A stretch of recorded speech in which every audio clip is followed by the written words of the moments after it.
Welcome back to Les Schwab Tire Center's Outdoor GPS. It's time for Owin's Field Report, sponsored by Les Schwab Tire Centers. Welcome back, everybody. Now, reports from yesterday, I was soccer all day yesterday. Reports were pretty decent yesterday on the Willamette. That's where most folks are spending their time chasing fish around. Not that that is the only show. Up above Bonneville has been very, very busy. We'll find out from Shane Magnuson here in just a little bit how things are going. Sounds like there was a bit of a change. He went from one location to the other, but we'll cover that ground with Shane when we get him on. But it was promising to hear of some, not great by any means, but certainly folks that were putting their time in, and that's just this time of year, being in the right place at the right time based on the tide. Pretty much everyone that I spoke to yesterday, depending on which tide change it was, that's really when there was some sort of a bite. Either it was on the outgo turn or the income. There was something seeming to happen at that time. Again, you got to be at the right place at the right time, but we'll show you right now what those fish counts look like. I don't think they updated the Willamette yesterday. They never seem to do that.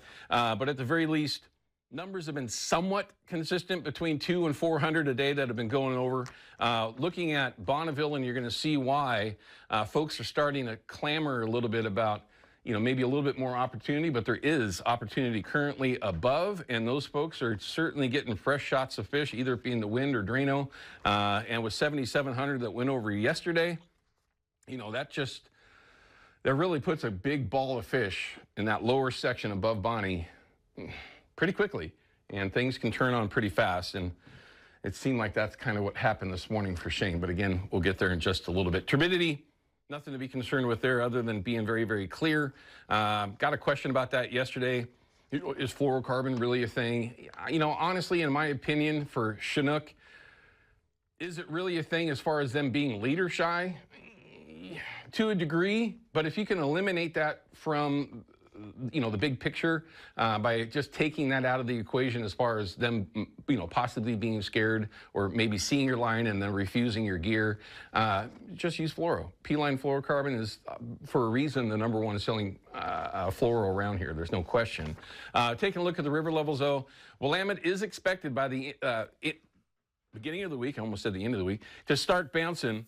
Not a huge bounce. Like I mentioned yesterday, it's not enough of a bounce to make you go, the fishing's going to be off just because of the river being on the rise. It's a very small rise based on those relatively level tide. I wouldn't be too concerned with that, though. I would still pay attention to the peaks and valleys here. If you had to pick a time to be on the water, watch your tide charts and in the zones that you're going to be in, just to kind of maximize your time. Now, this is where it gets a little interesting. The Columbia 2 days ago was not forecasted to get higher than 7 feet. Now it's forecasted to be in the 8s. It's interesting to see how this is kind of ramping up. There's a few reasons for this snow melt off. What's coming from eastern Washington, north central Washington, come down to Columbia, lots of different things. But this is a time of year where we could see that get up into the double digits here. Which isn't necessarily good for the Willamette in particular, because it will back it up even more for even longer. So that can be an issue. Now you're starting to see Bonneville, which was holding at 17 over here for several days, and then they're starting to bounce water and starting to play with that up there.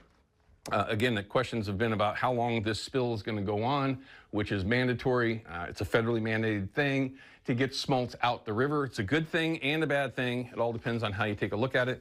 But it's a lot of water coming out of there right now. Typically on, if you're going to look at Bonneville, 8s, 9s would be, so you can tell this is quite a bit higher than what it would normally be when they're not doing a spill.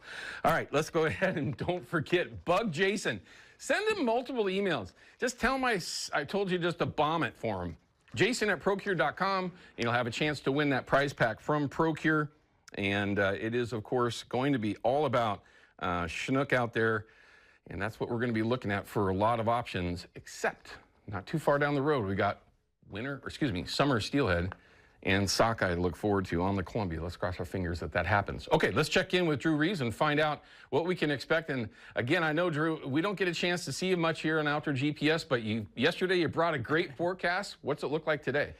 Still looks pretty good. We're going to see dry weather now for really most of the week, but for sure for the next few days. 51 degrees right now on our Shriners Children's camera. It was cold out there early this morning. Now temperatures are far more comfortable. We're seeing the clouds and sunshine. We'll just see a lot of sunshine through the day today. Clear skies tonight, so it will be chilly again tomorrow morning, but clear skies through the day tomorrow into Tuesday as well. Might see some clouds increasing just a bit into Tuesday night, but we really don't see any rain for the next week or so. Wednesday night is when we have a chance for a shower there, but you can see the green is very, very light. If we see anything, it's probably just a sprinkle. We're likely dry on Thursday and then continuing dry on Friday. Wednesday and Thursday might be just a little bit cooler for us, but we'll climb to the mid-70s tomorrow, then the mid-80s on Tuesday. A very, very warm day there. And then those cooler days are still in the low 70s, so slightly above average Wednesday, Thursday, and then we warm back up Friday, Saturday, mid to upper 70s. Lots of sunshine once again. Owen, I heard you were looking forward to some rainfall. It looks like maybe next week. Models are kind of iffy there. Maybe early or middle of next week we could see some rain moving in. Well, we all love to have a week of beautiful weather. That's perfect. One day a little warm, but that's all right. Drew, as always, we appreciate you taking the time to share the info. Yeah, of course. All right, we're going to cut to a quick break, everyone. When we come back, we're going to have Shane Magnuson from Upper Columbia Guide Service. He's actually in Drano now, as opposed to Wind. He was there this morning.